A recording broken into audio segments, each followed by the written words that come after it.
People, deluded, I'm back again. Good morning, good afternoon, good evening. Of course, in some cases, good night. Big up you lot for tuning back in. Make sure we're smashing the like button. Allegedly, Jorginho has turned down a new deal at Arsenal. The race for Xavi Simons of PSG on loan at Leipzig is up for debate. Vlahovic is being linked. Sesko is being linked. And apparently our kits or our new kits for next season have been leaked. So let's not waste any more time. Get the creative juices flowing and comment any thoughts either in the live chat or in the comment section when the video is over, or in fact better yet do both. Let me share my screen and let's get straight into it. Now let's start with the kits. What do you lot make of the kits, people? We've seen these things surfacing online. I must admit, I like it, really. You know, I don't know why, but it reminds me of the Japanese national team kit. I know they don't play in red. Maybe it's just the sides. I like it, man. I like it. I think this is the best home kit we've released in a while.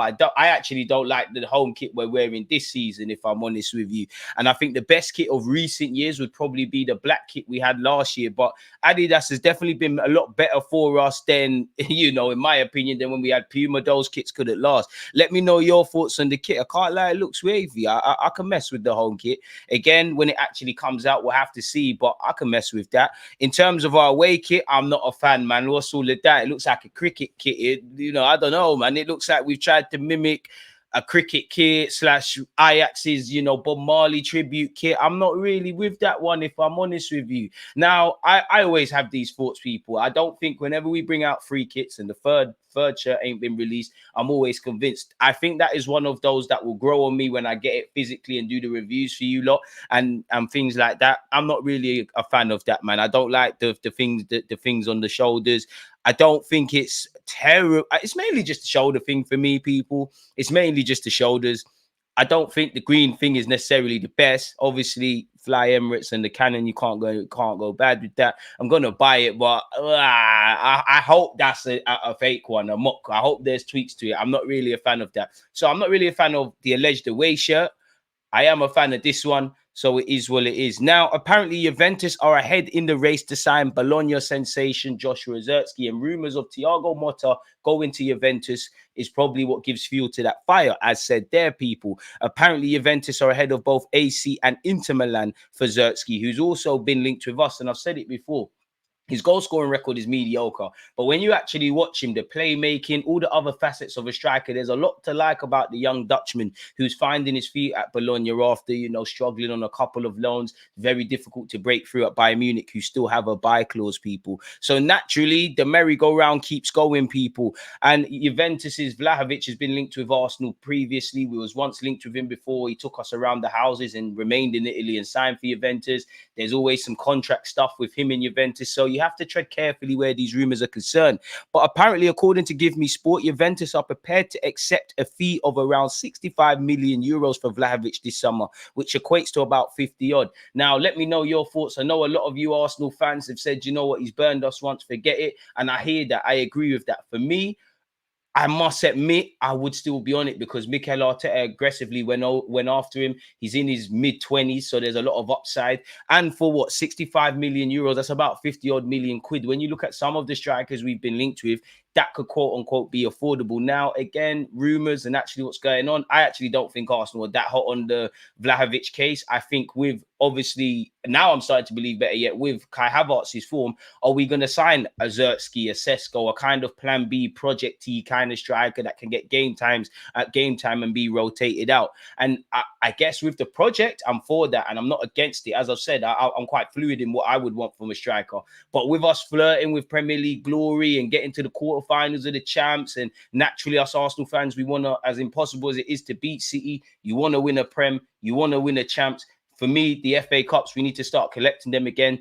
A striker that's kind of ready, and obviously Vlahovic has a lot to work on, but he's kind of fairly all-rounded. He kind of knows his job. Someone that's ready to hit the ground running and impact us now and take this team, which have scored over 100 goals, scoring goals for fun, to even higher heights. We're laughing if we have, you know, Kai in the squad, Jesus in the squad, Trossard in the squad, next striker in the squad, Saka doing what he's doing, Martinelli, we hope you get back to your best, you know. Keep bringing goals from midfield with the Odegaards and the occasional Declan Rices, set pieces. You know, we're grabbing a couple own goals. Our defenders are bagging and just doing what we're doing really and truly, and just keep going up the gears, people. So I wouldn't be against it. This is a figure that is not far away from Arsenal's valuation of the player. So based on that, if we take that for gospel, it seems like there's a deal that could be done. Arsenal in the market for a top class forward this summer, with Gabriel Jesus having fallen out of favour and Kai operating in an unnatural role. Arteta remains a big fan of Vlahovic, having tried to sell the Serbian during the 2022 January transfer window. However, Vlahovic rejected a move to the Emirates in favour of joining Juventus for 80 million from Fiorentina. And obviously, he's done quite well at Juventus generally. He did struggle in his first 18 months, as it said there, people. But he has scored the most goals in Serie A in a calendar year for 60 years, people. And at a time, as it says here, his numbers were comparable to Lewandowski and Haaland's exploits. He had scored just 14 goals in 42. He scored 14 goals in 42 games in his first full season last season. And obviously, he struggled there. Since then, really, he's got 16 and 29 this season. And as stated in several other outlets, we also have other alternatives. We've been linked with Gyökeres, been linked with Victor Osimhen. I think the Victor Osimhen one is dead personally. Ivan Toney is struggling at the moment with injury and on a bit of a goal drought, so the links have probably gone dead. But it's fair to say, I think we've moved away from Ivan Toney. I think Osimhen, because of the fee and the wages and the other stuff that comes into a financial package, Arsenal are going to stay clear. I think there's a big admiration for Gyökeres, and if there's a deal to be done, but I'm starting to think we're going to go for the slightly more rural Zertsky, Sesko, these kind of ones, people. But you just never know, really and truly. And as stated, I'm open to everything. As stated earlier, let me know your thoughts, people. According to Graham Bailey, Arsenal are reportedly intensifying their attempts to sign Joshua Zertsky, people. Apparently, we're keeping a close eye on the Dutch forward who has 12 goals and 6. Sorry, that's definitely not him. Not in the Premier League. He's got 11. So since the last time I checked up on Zertsky, he's actually scored another one. So he's got 12 goals and 4 assists. As I was saying, the numbers aren't eye-catching per se.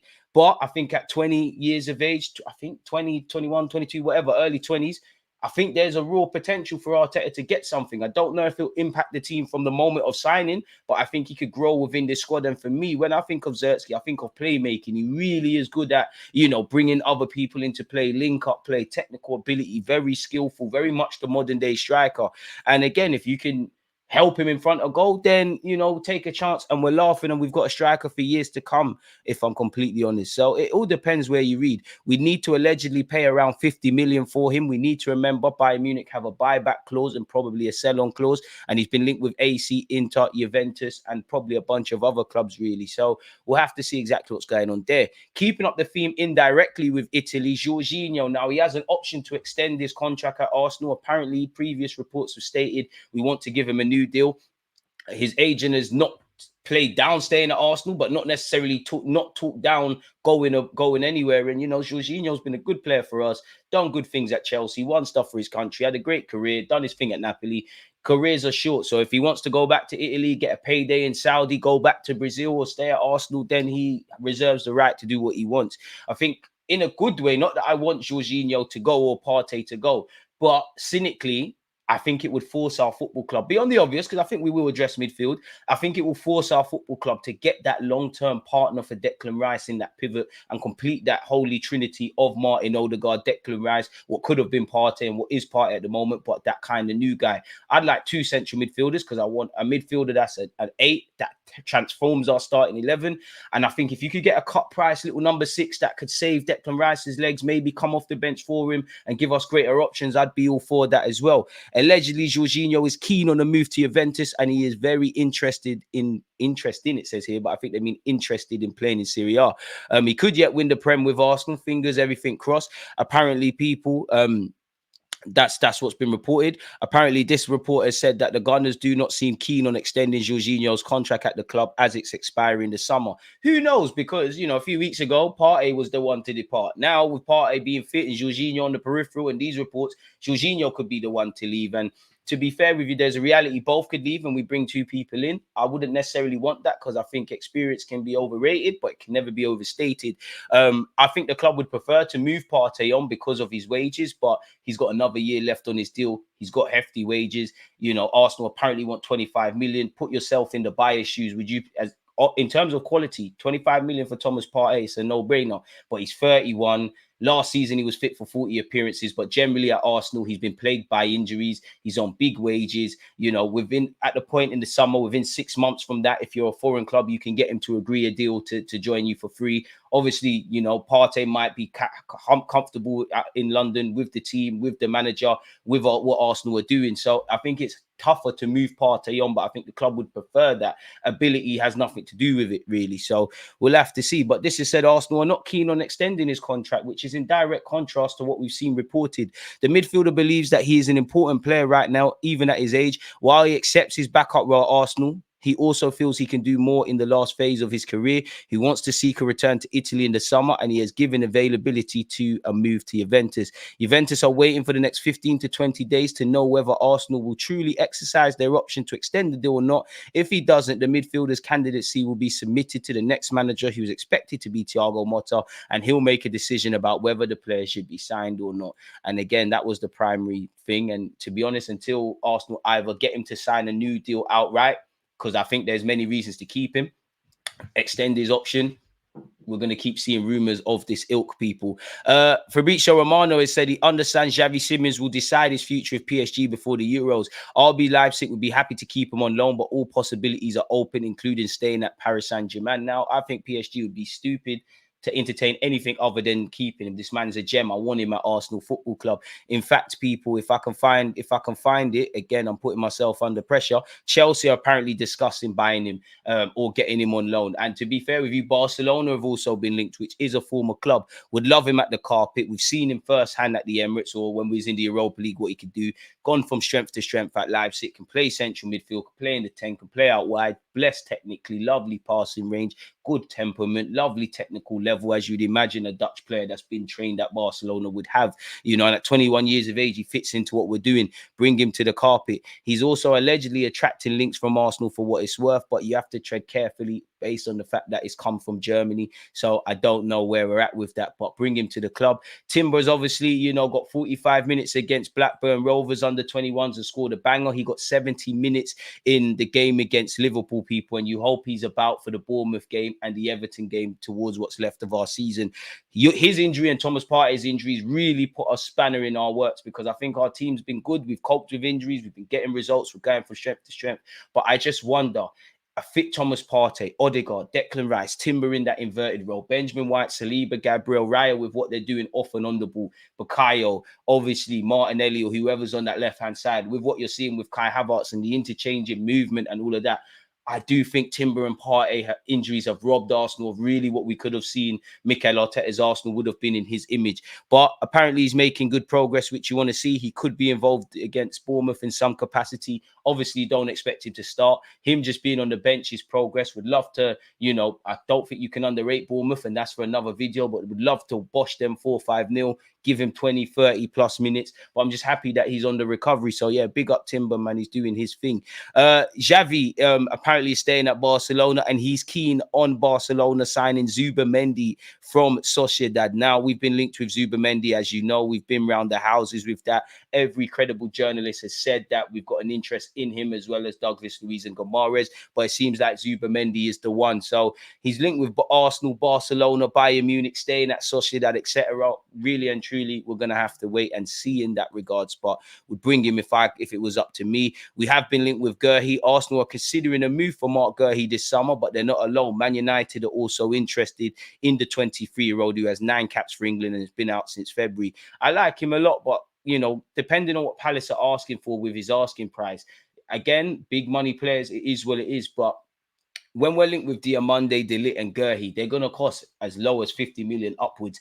And Arteta might believe this, but to me as a fan, unless they're going to disrupt the starting 11 of Saliba and Gabriel, which I'm not against, you know, and really get some game time there, does it make sense these guys being linked? where you probably back yourself to play more at Man United. Don't get it twisted. The better we get as a football team, there has to be more options and competitors and all of that sort of stuff. Wouldn't be against Gurhey, people, but it says 55 million. I'd rather us go to Sporting and try and negotiate for Diamande, if I'm completely honest. Charles Watts has said it's basically inevitable the young Charlie Patino will depart the football club in the summer. I think Patino will leave for good this summer. It was very close to happening last summer. That was the plan at the start of the window, but as the window went on, it was decided that he would be sent out on loan again. Again, you've got Jorginho, Partey, Smith Rowe, Fabio Vieira all ahead of you. Declan Rice has been signed. Kai Havertz can play there. Some futures are undecided more than others, but they're all other options. And unfortunately, as I just said, we'll love a central midfielder. And at his age now, probably best to go and get some consistent game time. And I do think, you know, speculation will be over Smith Rowe in terms of bringing in money for this club.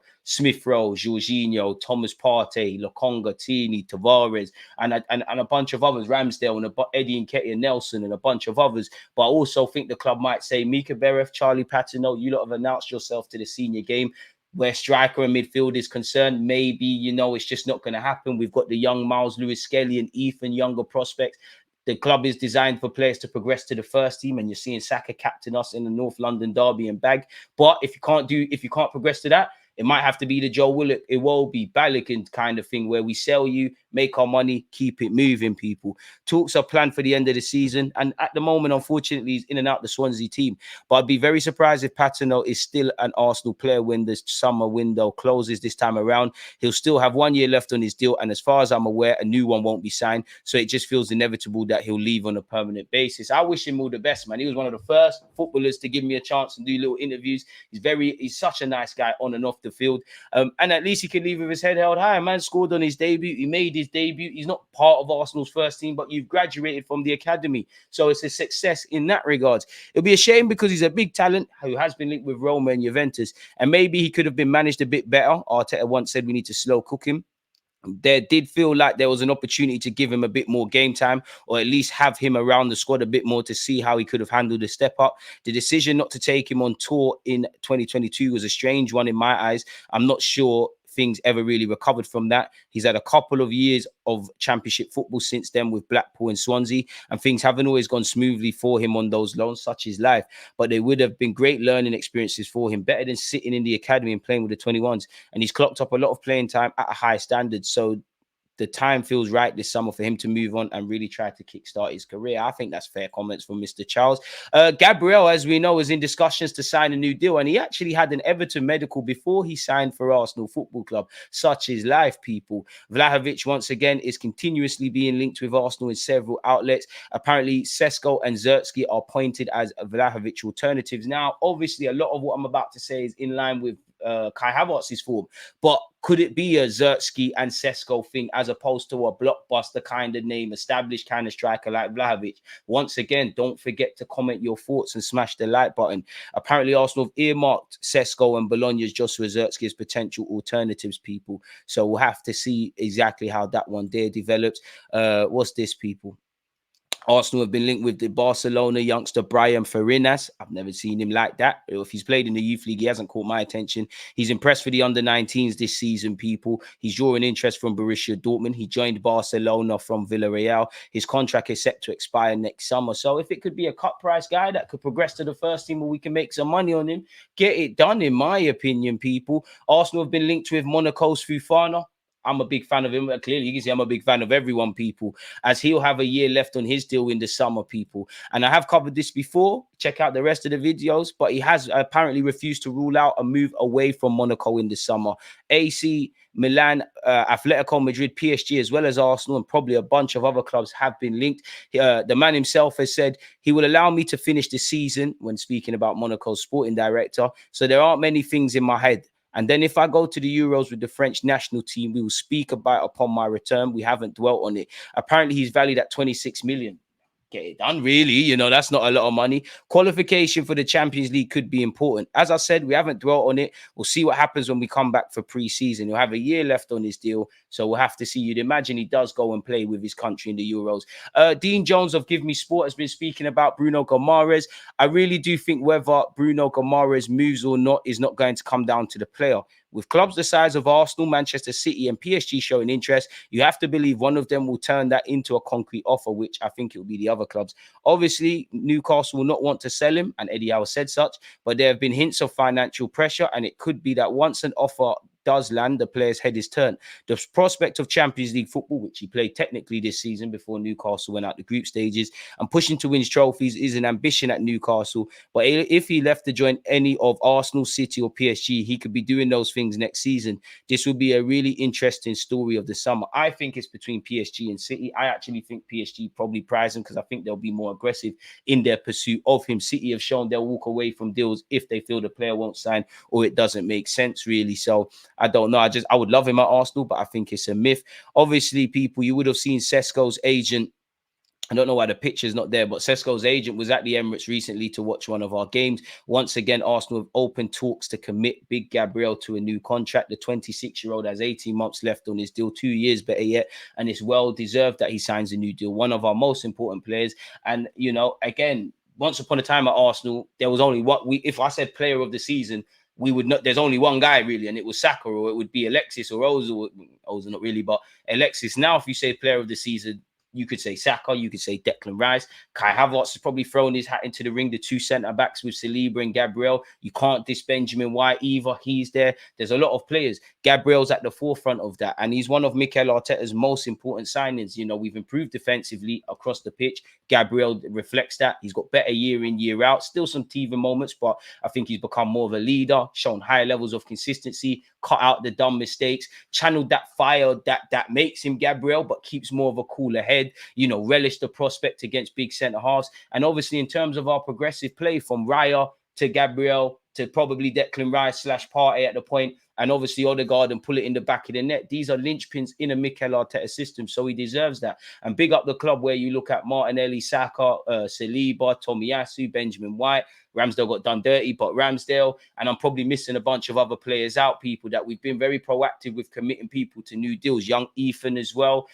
So yeah, man, we'll have to see. Again, with that being said, let me know your thoughts on everything discussed, people, in relation to the strikers, Xavi Simons, Gabriel, your player of the season. Check out the rest of the other vids. I mean, you'll see it on the end screen, and I'm sure you've seen some hyperlinks floating on this video. At the time of making this video, people, it's watch along week, people. We've got Champions League games and Premier League games, so make sure you join me. Most importantly, thank you for tuning in. Stay safe, stay blessed.